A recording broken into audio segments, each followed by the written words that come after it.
पिछली 2 कड़ियों में हमने राजनीतिक विश्लेषकों के सुलगते सवालों को इस संदर्भ में लिया कि जलती तीली की परछाई में जिस तरह आग नजर नहीं आती, उसी तरह तर्क की परछाई में असल सोच छिपा रह जाता है। इसीलिए सबको तथ्य की कसौटी पर कसने की जरूरत है। तो तीसरा सवाल ये कि क्या अमेरिका ने WHO को चीन के इशारे पर नाचने वाला संगठन कहकर अपनी साम्राज्यवादी आकांक्षाएं जाहिर की हैं?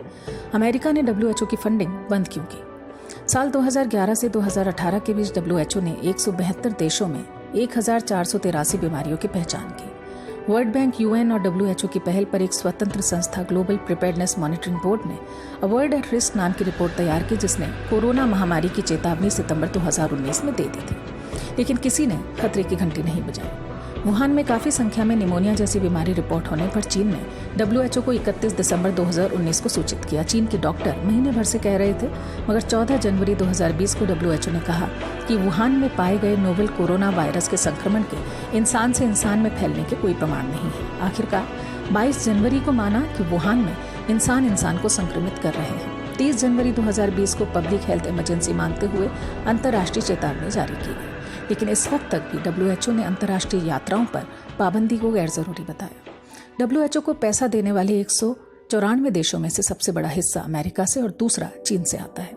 बिल गेट्स भी इसके बड़े दानदाता है। खैर, फरवरी में WHO ने महामारी से ठीक से सामना करने को लेकर चीन की तारीफ के पुल बांधे।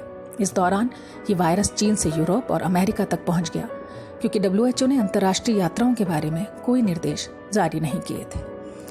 ताइवान ने इस फैलाव के प्रति चिंता जाहिर की, लेकिन WHO ने उसे नजरअंदाज किया। चीन और ताइवान की तनातनी जग जाहिर है।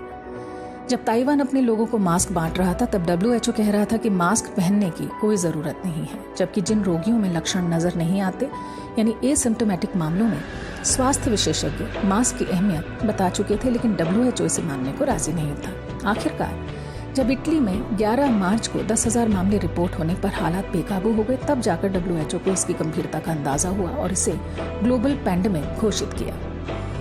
डोनाल्ड ट्रंप ने 24 जनवरी को चीन के प्रयासों और पारदर्शिता की तारीफ की। दूसरी तरफ अमेरिका की federal emergency management agency FEMA ने भी पिछले साल जुलाई में नए वायरस से महामारी फैलने, इससे 30% आबादी के संक्रमित होने, सोशल डिस्टेंसिंग की जरूरत और देश में मेडिकल सेवाओं के बेबस होने के बारे में आगाह कर दिया था। यानी अमेरिका ने अपनी रिपोर्ट को भी ठंडे बस्ते में डाले रखा।